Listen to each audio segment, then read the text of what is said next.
வணக்கம். திருக்குறள் எல்லோருக்கும் வாழ்க்கை வழிகாட்டி.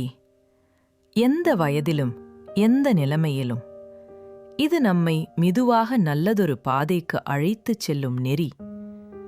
நாள் ஒன்றுக்கு 2 நிமிடம் மட்டும் கேளுங்கள். புரியாவிட்டாலும் பரவாயில்லை, நடைமுறைப்படுத்த முடியாவிட்டாலும் கவலையில்லை. கேளுங்கள், மெதுவாக உங்கள் மனதில் ஒரு மாற்றம் உருவாகும்.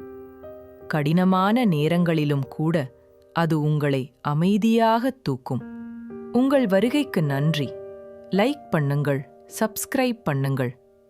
வாங்க, இன்று நம்ம திருக்குறளை தொடங்கலாம். இன்றைய குறள் அதிகாரம் 14 ஒழுக்கமுடைமை. குறள் எண் 136. வணக்கம். மன உறுதி கொண்டவர்கள் ஏன் எப்போதும் ஒழுக்கம் தவறாமல் இருக்கிறார்கள்?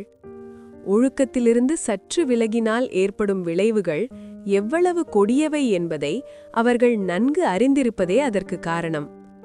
அறிவுடையவர்கள் எதைக் கண்டு அஞ்சுவார்கள் என்பதை வள்ளுவர் இந்த 136வது குறளில் விளக்குகிறார். ஒழுக்கத்தின் ஒழுகார் உறவோர் இழுக்கத்தின் ஏதம் படுபாக்கறிந்து. ஒழுக்கம் தவறுவதால் ஏற்படும் தீமைகளையும் பழிகளையும் முன்னரே உணர்ந்த மன உறுதி படைத்த பெரியோர்கள் எவ்வளவு கடினமான சூழல் வந்தாலும் தங்களின் ஒழுக்க நெறியிலிருந்து சற்றும் தளரமாட்டார்கள்.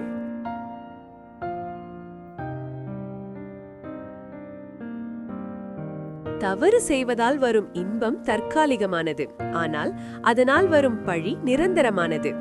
இந்த உண்மையை உறவோர் எனும் மன உறுதி படைத்தவர்கள் நன்கு அறிவார்கள்.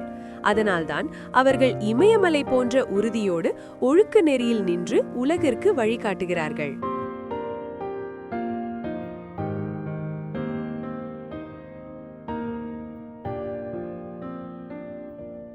நாமும் நம்முடைய ஒழுக்கத்தில் மன உறுதியோடு இருப்போம்.